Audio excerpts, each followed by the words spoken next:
الفل وصباح النور وصباح الهنا على النور وصباح السكر وصباح السرور. بسم الله ما شاء الله ولا حول ولا قوة الا بالله.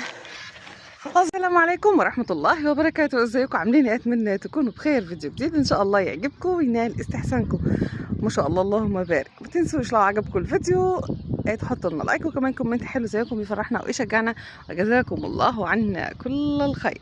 ربنا يحسن ما بين ايدينا وايديكم ويصلح حالنا وحالكم ويرزقنا واياكم الرزق الحلال الطيب المبارك، اللهم امين. ربنا يهدي عيالنا وعيالكم ويحسن ما بين ايدينا وايديكم يا رب، اللهم امين. ونصلي على رسول الله عليه الصلاه والسلام ونقول بسم الله ونشوف الفيديو بدأ منين وانتهى فين. خلاص بقى روتين يومي، كل يوم نيجي نجيبهم من بره. انا هدخل جوه احط اكل وميه وانتوا اللي جعان يجي اهو. يا دي الهدى يا الله، بقى روتين يومي بقى زي ما قلت لكم.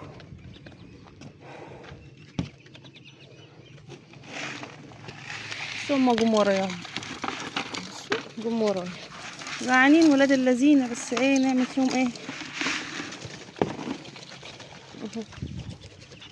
جم كله، جم كله. بسم الله ما شاء الله ولا حول ولا قوة الا بالله. نجيب دي ونجيب دي.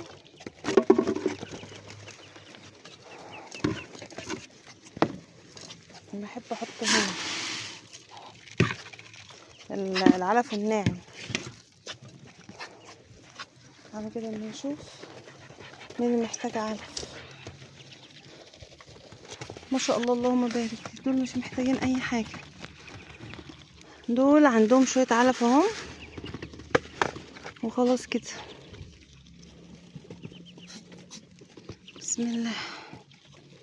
عايزين ننضف لهم والله الفرش ان شاء الله. يا هادي الهدى يا الله.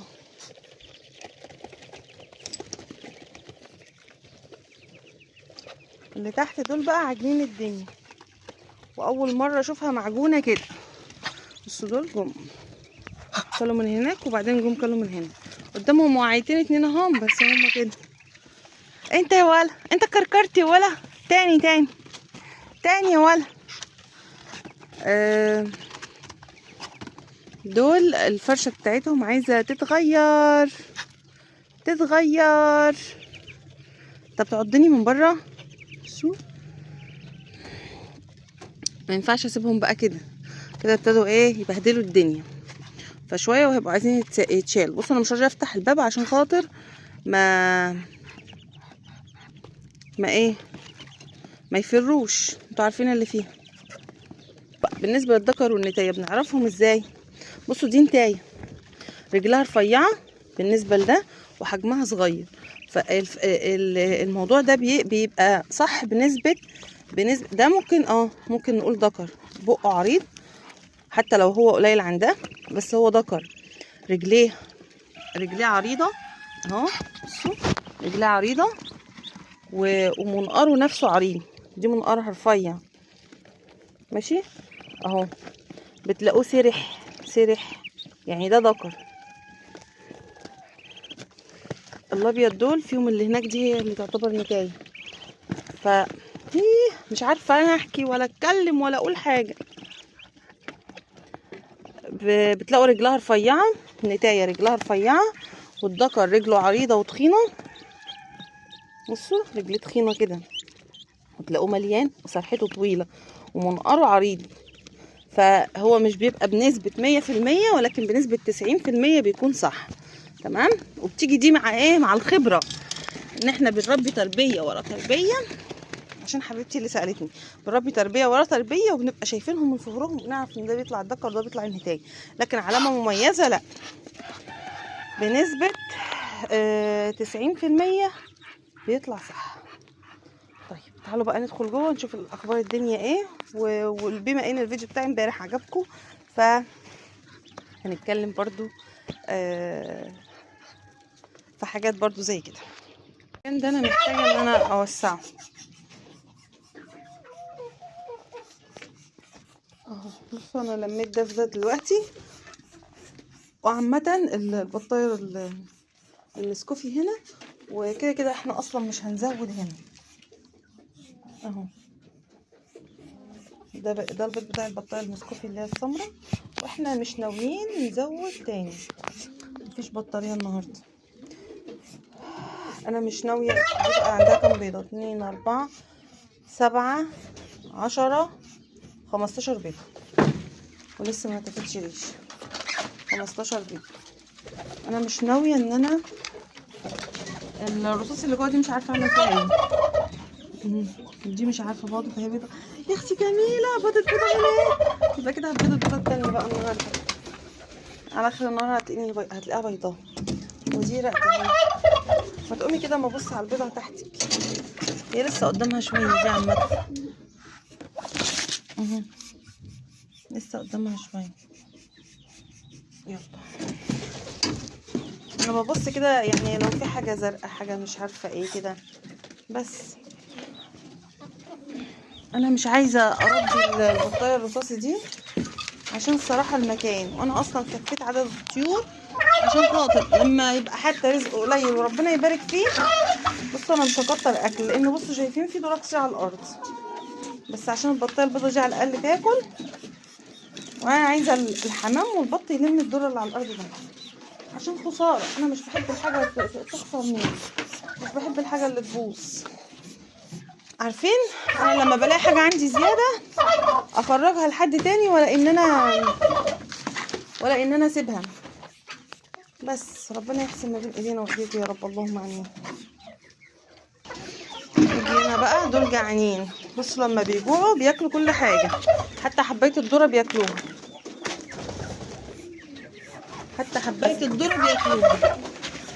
حط لهم بقى شويه اكل، وشويه اكل هنا كمان، وبس كده. عايزين ميه. طيب الحمامه دي باضت. عرفنا باضت فين. اما نشوف بقى التانيين هيبيضوا فين. هما كانوا بايضين هنا المره اللي فاتت، بس مش هيبيضوا هنا.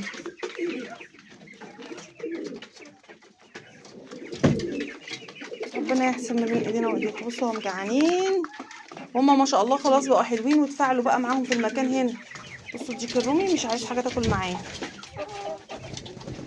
ربنا يحسن ما بين ايدينا وايديكم يا رب، يرزقنا واياكم الرزق الحلال الطيب المبارك.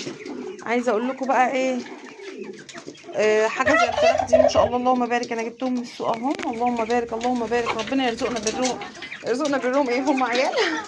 ربنا يرزقنا خيرهم يا رب، اللهم امين. ويرزقنا بر عيالنا يا رب، يرزقنا بر عيالنا ويهديهم بهدايته يا رب، اللهم امين. عايزه اقول لكم حاجه صحيح بمناسبه الشغل وان الواحد لازم يستحمل، وان الواحد لازم يجتهد.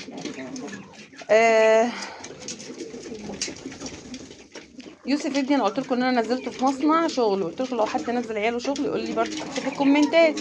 لما نزلته الشغل قعد يومين كده ومش عايز يصحى بدري، لانه بيصحى من الساعه 7 عشان هو ميعاده هناك 8. فانا خلاص مش رايح. جه الكلام ده يوم السبت اللي فات، عشان كنت رايحه عند والدتي، وهو برضه بيبقى صعبان عليه. احنا بنروح وهو عايز يروح. فالمهم قال لي لا انا مش رايح، انا هروح، انا هاجي معاكم وانا مش رايح الشغل تاني. ورحنا هناك، ربنا هداه خاله وقعد يكلمه وقعد يقول له الدنيا كلها كده، وجوز خالته كان هناك وخالته والدنيا كلها شقه يا ابني، الدنيا كلها تعب ومفيش حد اسمه مرتاح، ولما تتعب ربنا هيرضيك. بصوا الشغل اصلا بتاعه ب1500، 1500 في الشهر كله. انا هو بياخد مني مصروف كل يوم 20 جنيه عشان يجيب فطار، ويرجع ساعات يقول لي عايز 10 يجيب حاجه. يعني لو قلت 30 جنيه يبقى هما ال1500 اللي هو بيشتغل بيهم. انا لو حتى هو جاب مصروفه، بس انا مش هاخدهم منه، انا هديله مصروفه زي ما هو، اديله فلوس زي ما بديله. 20 جنيه دي بفطار، يجيب بها فطار يا دوبك هما 3 شقق بره ب20 جنيه. او بيجيب مثلا، بيبقى في اطباق فويل كده ب5 جنيه الطبق، 5 لانشون، 5 جبنه، و5 عيش. يبقى 15، ويبقى معاه 5 جنيه. ساعات يجيب شيبسي ب5 التانية، ويوم بيشيل يوم. وبيتعلم. يعني جه في يوم كان معاه فلوس بقى، هو اصلا 50 جنيه كان راكنها كده على جنب، فكان بياخدها معاه عشان لو احتاج حاجه ولا كده. ساعات يركب توك توك الصبح، فانا قلت له لا، روح بالعجله. انا بعلمه يوفر ازاي، بعلمه يدبر ازاي، بعلمه ان الجنيه ما بيجيش برضه بالساهل. بعلمه مش كل ما يستصعب حاجه، او كل ما، بصوا دول بياكلوا بواقي الفراخ، بواقي الاكل، مش كل ما يستصعب حاجه يسيبها. لو ان الناس كلما استصعبوا شيئا تركوه لما قام للناس دنيا ولا دين. ف... فده حاجه من الحاجات، يعني فاهميني. المهم قعدت سايسه وداديه لغايه ما ربنا هداه وقال خلاص، ونزل الحمد لله الشغل بعدها تاني يوم. وخلاص نحاول ننام بدري. انا بروح الشغل بيرجع على فكره الساعه 5، يعني بدري برضه، بس بيرجع بقى مهدود وتعبان ومش عايز يعمل حاجه، وعايز ينزل يلعب شويه تحت مش عارفه ايه. فانا ساعات ما برضاش اخليه ينزل. فجيت امبارح قلت له خلاص بص اقول لك على حاجه، حد يروق الحمام وحد يروق مكان الاكل بره، يعني يلم لي الاكل وكده ويكنس، وانا هنزلكم. ربنا هداهم وايه، وواحد عمل كده وواحد عمل كده، ونزلتهم ساعتين فرقوا معاهم يعني.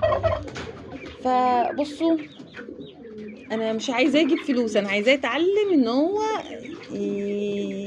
يشيل مسؤوليه بس. فربنا يحسن ما بين ايدينا وايديكم، ويهدلنا عيالنا وعيالكم يا رب، اللهم امين. حاسه ان انا لغيت قوي في فيديو النهارده والله العظيم بجد، بس انا والله كل كلمه مطلعاها من قلبي. ربنا يصلح حالنا وحالكم. على فكره القناه كمان حاجه من الحاجات برضو بتخليني ازعل، وجيت من كام يوم كده بقيت اقول ده انا يعني مش عارفه، حاسه ان انا بتعب في الفاضي. انا بتعب جدا والله العظيم، بتعب قوي والله. يعني انا بقول لكم الكلام ده عشان انتوا بعيد عن حياتي شويه. مش انا فعلا بتعب، وربنا يجعل تعبي بفايده يا رب. البطاريه الرصاص اللي هناك دي شوفوها، بصوا بقى القعده في الطيور، في وسط الطيور بتعرفكم حاجات، دي شكلها عايزه تبيض. فانا الحمامه كده كده باضت، انا بس ايه بيضه البيضه التانيه النهارده، وهقوم زقلها الطاجن ده كده، واحط القفص الاحمر ده هنا، بحيث ان دي تلاقي مكان تبيض فيه بس. فربنا يصلح حالنا وحالكم يا رب، اللهم امين. بتعب وعشمي في ربنا سبحانه وتعالى انه هيرضيني. وبعدين يعني انا عن نفسي، انا واحده من الناس، انا شخصيه من الناس الحمد لله. انا والدي من الناس الميسورين الله يرحمه، وسابنا مستورين. حمايه برضو ظروف كويسه مش وحشه. فانا وجوزي طلعنا في عيشه غير اللي احنا عايشينها دلوقتي. انا حتى كنت لسه بقول له احنا ظروفنا على قدنا، فاحنا نعيش على قد اللي معانا. كنا بنطلع مصيف كل سنه، من بقالنا سنتين ما طلعناش، وغالبا مش هنطلع السنه دي. فهو زعلان، فبعدين بقول له ايه، طب احنا ممكن نروح ويعني نقضيها كده اي حاجه، او يوم ولا حاجه ويومين. فقال لا، انا لا اطلع كويس يا اما ما اطلعش. فقلت له ما ينفعش اطلع كويس او ما اطلعش، لازم كل واحد على قد حياته يعيش. فانت لازم في حاجات تتنازل عنها، يا اما مش هيبقى في ترفيه خالص بالنسبه لنا، فاهمني. فلما قعدت اتكلمت معاه في الموضوع، هو ما فهمش وجهه نظر قوي، فوضحتها له بايه. انا السنه اللي فاتت جاب عجله ليوسف، كانت الدنيا مزنقه، انا كنت داخله على ولاده. ف يا عبد الرحمن ايه، طب نجيب حاجه مشي حالك يعني. العجله، او كان متفرج على العجله عامله 8000 جنيه. فقلت له لما نجيب حاجه ب5، ايه اللي جرى، ايه اللي حصل؟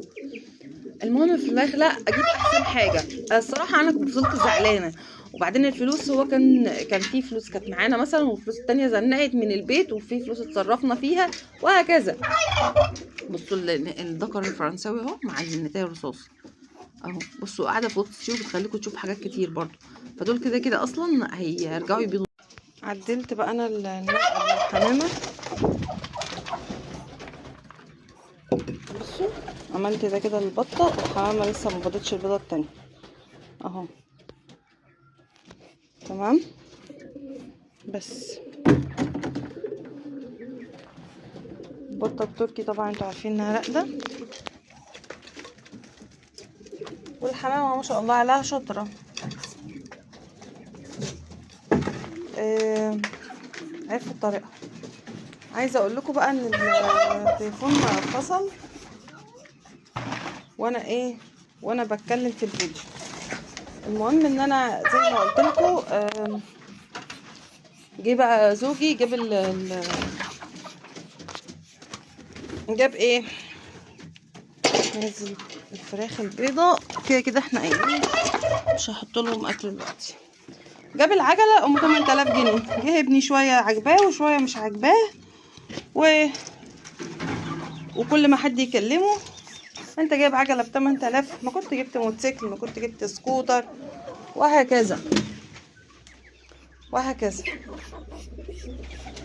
فكل واحد يا جماعه بيعيش على قد عيشته. كل واحد بيقول اللهم فرج واللهم رزق، واحنا بنسعى. ومش معنى ان احنا السعي ان احنا، او مش معنى ان احنا مثلا دخلنا قليل ان احنا ما نوفرش منه. لازم يكون في جزء للادخار، جزء للتوفير، جزء نوفره. بصوا الرومية بيضة فين، ما بيضتش مكانها، بيضة فين مش عارفة ايه السبب، بس يمكن عشان ما بتلاقيش البيض، مش عارفة. انا اتفاجئت بيها لان انا امبارح ما لقيتهاش بيضة والنهارده ما لقيتهاش بيضة، يعني الصبح واخر النهار. ف يمكن عشان برضو الفراخ دي بتخش. انا هحطها لها هنا عشان لما تيجي تاني تلاقيها. نسيب لها بقى دي. ربنا يحسن ما بين ايدينا وايديك ويصلح حالنا وحالك يا رب، اللهم امين. ويرزقنا واياكم كده الرزق الحياه الطيب المبارك، ويوسع ارزاقنا واياكم اللهم امين. ويدلنا واياكم عيالنا. اي حد يا جماعه بيشتغل ومش لاقي حتى شغل، يعني انا قلت لكم انتوا ممكن ناس تانية تخش تقول لي انت بتعرفي تفصلي، بتعرفي تخيطي، فعشان كده لقيتي شغل، انت والدتك ساعدتك بفلوس. اقول لكم على حاجه، انا في ناس شغاله معايا عارفين بيعملوا ايه؟ بياخدوا مني ملايات ويبيعوها وياخدوا حسناتهم فيها. يعني في طقم طلع فيه 25، طقم طلع فيه 40، فاهميني؟